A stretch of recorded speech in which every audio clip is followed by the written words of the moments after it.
मेरे प्यारे बच्चों, हिंदी वागधारा चैनल में आज आपका पुनः स्वागत है। अगली श्रृंखला की पर चर्चा करने के पहले ये उम्मीद करता हूँ कि यदि ये हिंदी वागधारा चैनल आपको बेहतर लग रहा हो तो इसे सब्सक्राइब, लाइक और शेयर ज़रूर करें। अगर आप इन प्रश्नों का अध्ययन कर रहे हैं तो आपके आने वाली परीक्षाओं में बहुत ही उपयोगी ये श्रृंखलाएँ होंगी। इस उम्मीद और अपेक्षा के साथ आइए हम अपने पहले प्रश्न की शुरुआत करते हैं। मूल स्वरों में सजातीय दीर्घ स्वर बनाने वाले स्वरों की संख्या है। ए 3, बी 4, सी 5, डी 6। जैसा हम जानते हैं हमारे हिंदी में मूल स्वर 4 हैं, आ, ई, उ, री, जिसमें आ, ई, उ का मूल दीर्घ बनता है, लेकिन रे का हिंदी में दीर्घ प्रयोग नहीं होता है, इसलिए ये संख्या हमारी 3 ही हो जाती है।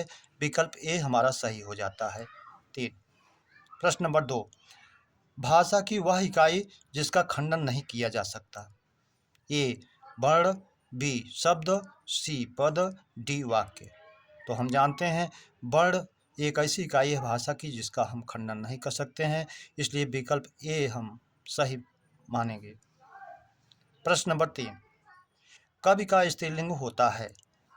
कवियत्री, कवयित्री, कवित्री, डी कवियत्री। तो ये बर्तनी शुद्धि में बार बार पूछा जाता है और कवि का स्त्रीलिंग भी पूछा गया है और कवयित्री ये शुद्ध होता है, सही होता है, इसलिए विकल्प भी हम सही मानेंगे। अगला प्रश्न नंबर 4, तंद्रालु में प्रत्यय है। ए आलू, बी अलू, सी लू, डी कोई नहीं। जैसा हम जानते हैं ये हमारे भी एसआई हुई परीक्षा में पूछा गया था, तो हम इसमें आलू ना माने, इसका प्रत्यय लो ही होता है और विकल्प सी ही हम मानेंगे, लो। अगला प्रश्न है प्रश्न नंबर 5, श्याम द्वारा, क्योंकि उपयुक्त प्रश्न नंबर 4 में तंद्रा मूल शब्द है और तंद्रा में लू जोड़ा गया है, तंद्रालु बना है। प्रश्न नंबर 5, श्याम द्वारा क्रिकेट खेला गया को कृतवाच्य में बदलिए। विकल्प ए श्याम क्रिकेट खेलता है, बी श्याम ने क्रिकेट खेला, सी श्याम क्रिकेट खेलेगा, डी श्याम द्वारा क्रिकेट खेला जाएगा। तो श्याम द्वारा क्रिकेट खेला गया का कृतवाच्य बनेगा श्याम ने क्रिकेट खेला। इस तरह से हमारा विकल्प भी सही हो जाएगा।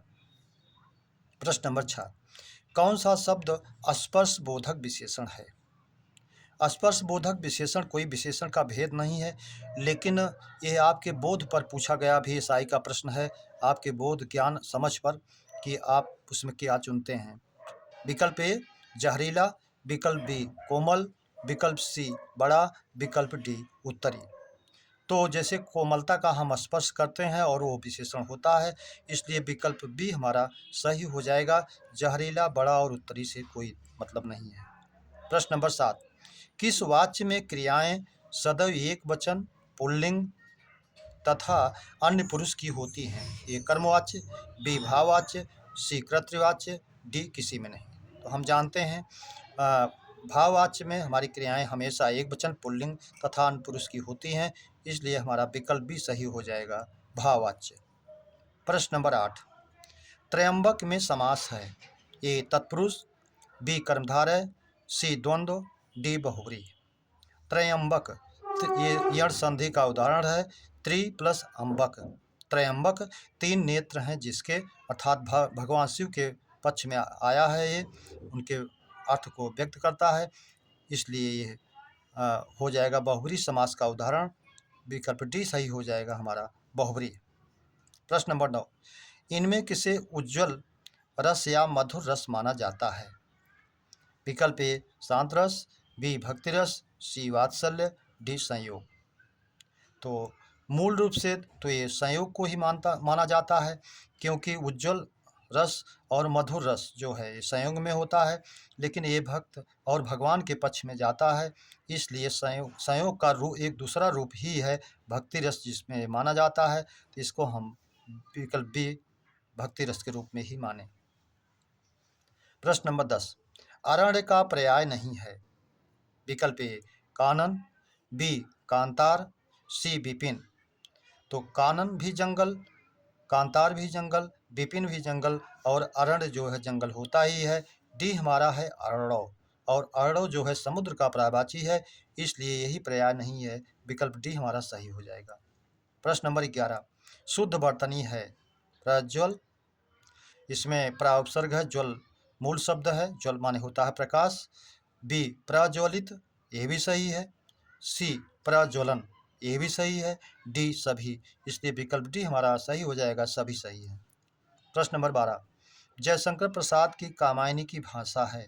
ए ब्रज, बी खली बोली, सी अवधी, डी छत्तीसगढ़ी। तो जयशंकर प्रसाद के कामायनी जो खड़ी बोली में लिखी गई है, इसलिए विकल्प बी हमारा सही हो जाएगा। 15 सर्गों में है ये। पहला सर्ग है इसका चिंता और अंतिम है इसका आदर्श। तो शुरुआत होती है चिंता आशा श्रद्धा काम वासना लज्जा से, इसकी शुरुआत होती है। 15 सर्गों में ये विभक्त है। प्रश्न नंबर 13, हिंदी प्रथम व्याकरण के लेखक। ए कांता प्रसाद गुरु, बी जिसुआ केटलर, सी वासुदेव नंदन, डी हरदेव बाहरी। तो हिंदी प्रथम व्याकरण के लेखक जिसुआ केटलर माने जाते हैं, इसलिए विकल्प भी हमारा सही हो जाएगा। प्रश्न नंबर 14, हिंदी में कारकों की संख्या है। ए 6, बी 7, सी 8, डी 9। तो हिंदी में कारकों की संख्या पूरी मानी जाती है 8, इसलिए विकल्प सी हमारा सही हो जाएगा। जबकि 6 संस्कृत में मानी जाती है, उससे इसका कोई संबंध नहीं। प्रश्न नंबर 15, रस के अंग या अवयव हैं। ए 3, बी 4, सी 5, डी 6। तो रस के 4 अवयव हैं, अस्थाई भाव, विभाव, अनुभाव और संचारी भाव, इसलिए विकल्प भी हमारा सही हो जाएगा 4। घोड़ा अस्तबल में हिनहिनाता है में क्रिया है। अनुकरणात्मक, बी तात्कालिक, सी नान धातु, डी प्रेरणार्थक। जैसा हम जानते हैं, जो क्रियाएं ध्वनियों का अनुसरण करके बनाई गई हैं वो अनुकरणात्मक क्रियाएं होती हैं, और उसी तरह हिनहिनाना भी ध्वनियों का अनुसरण करके बनाई गई है, इसलिए हमारा विकल्प ए अनुकरणात्मक सही हो जाएगा। प्रश्न नंबर 17, पुष्प का पर्यायवाची नहीं है। ए कुसुम है, बी प्रसून है, सी पुहुप है, डी अनंग। ये पर्यायवाची नहीं है, अनंग कामदेव का है। बिना अतनु भी कहा गया है, अशरीरी, इसलिए विकल्प डी ये नहीं है, यही हमारा उत्तर हो जाएगा। प्रश्न नंबर 18, निम्न में तद्भव शब्द है। ज्ञातिगृह, ये नैहर मैहर या पियर का तत्सम होता है, इसलिए ये तत्सम है। बी वल्गा, ये बाघ का होता है, लगाम घोड़े की लगाम, तो ये भी तत्सम है। रजनी, ये रैन तद्भव शब्द का तत्सम है रजनी, इसलिए ये भी है। डी पोथी, ये तद्भव है जिसका तत्सम होता है पुस्तक, इसलिए विकल्प डी हमारा सही हो जाएगा तद्भव के रूप में। प्रश्न नंबर 19, शब्द शक्ति का भेद नहीं है। अभिधा, लक्षणा, व्यंजना, रूढ़। तो हम जानते हैं हमारे शब्द शक्ति के 3 भेद हैं, अभिधा, लक्षणा और व्यंजना। डी रूढ़ जो है ये नहीं है, इसलिए विकल्प डी ही हमारा हो जाएगा। ये रचना या बनावट के आधार पर रूढ़ यौगिक और एक रूढ़ होता है, इसलिए नहीं है। प्रश्न नंबर 20, तत्सम शब्द का चयन करें। अंगीठी तद्भव है, इसका तत्सम होता है अग्निष्ठिका। बी अगहन तद्भव है, तत्सम होता है अग्रहायण। सी मोर तत्सम होता है, तद्भव है, तत्सम होता है मयूर। डी मरकटी, ये तत्सम है और ये मकड़ी का तत्सम है मरकटी। प्रश्न नंबर 21, योग रूढ़ शब्द है। ए छात्रावास, बी प्रतिदिन, सी राजपुत्र, डी पंकज। अब ये तीनों जो हमारे दिए गए हैं ये यौगिक हैं, 2 स्वतंत्र शब्दों का मेल होता है और दोनों जो है अपना अर्थ रखते हैं। ये प्रत्यय, उपसर्ग, संधि समास से बनते हैं, उन्हीं से बने हुए ये तीनों शब्द हैं। पंकज तीसरा अर्थ निकल रहा है, बहुब्रीहि समास का उदाहरण है, पंख में जो जन्म लेता है अर्थात कमल, इसलिए विकल्प डी हमारा हो जाएगा योग रूढ़। और बहुब्रीहि समास के सारे उदाहरण प्रायः योग रूढ़ होते हैं। प्रश्न नंबर 22, स्वर रहित रा का प्रयोग किसमें हुआ है। जैसा हम जानते हैं रा के 3 मुख्य रूप होते हैं, एक तो मूल रूप होता है, उसके बाद रेफ रूप होता है, फिर पदेन रूप होता है। तो यहाँ रेफ रा की बात हो रही है जिसमें स्वर नहीं है, तो वक्र इस रा में आ छिपा हुआ है, इसलिए इसमें है, रा पूरा है, रेफ नहीं है। बी ड्रम, इस ये भी पदेन रा का दूसरा रूप है, इसमें भी रा में आ छिपा है। सी निर्माण, इसमें स्वर रहित रा का प्रयोग हुआ है, इसलिए विकल्प सी हमारा सही हो जाएगा। दुई रेफ, इसमें भी पूरे रा का प्रयोग हुआ है, ये नहीं है। प्रश्न नंबर 23, कंठ तालव्य स्वर है। ऐसा स्वर जो कंठ और ताल दोनों से बोला जाता है। ए ऐ, बी ओ औ, सी उ ऊ, डी आ ओ। तो हम जानते हैं ये दैतो हो कंठ तालु, ए ऐ का कंठ और ताल होता है, इसलिए विकल्प ए ही हमारा सही हो जाएगा। विकल्प बी ओ दैतो कंठोष्ठम, उससे कोई मतलब नहीं है।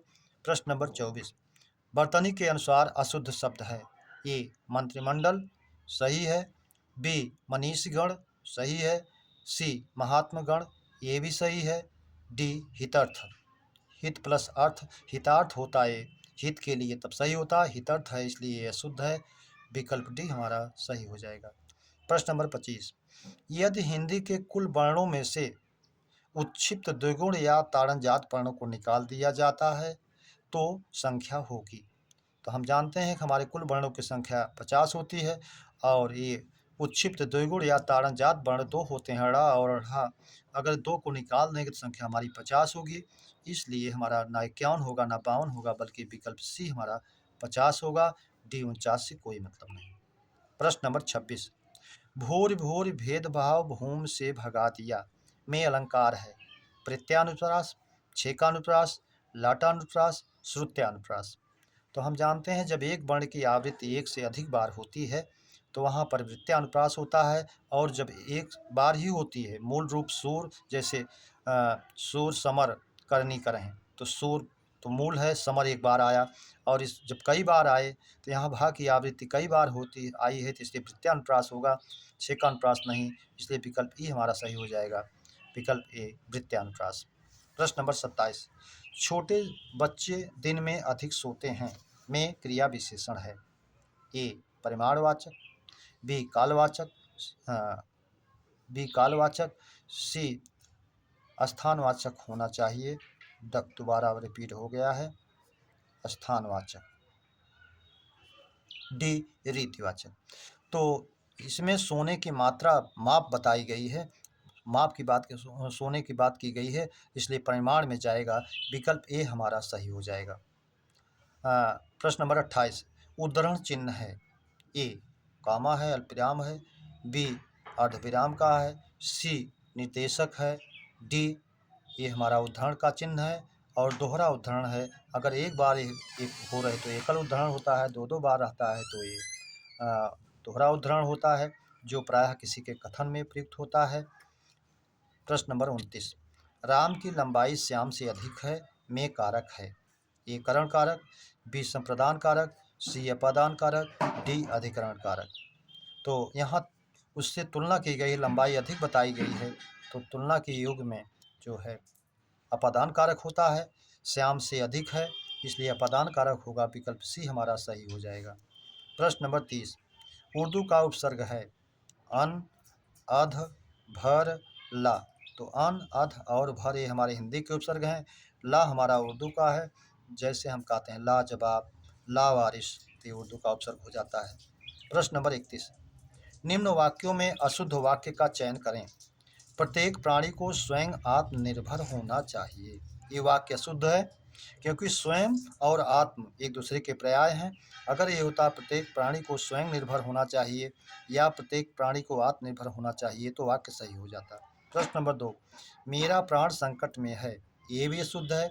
अगर ये जो कि प्राण बहुवचन है, आंसू, प्राण, लोक, दर्शन, ये सब बहुवचन में होते हैं, इसलिए अगर ये होता कि मेरे प्राण संकट में हैं तो ये भी सही हो जाता।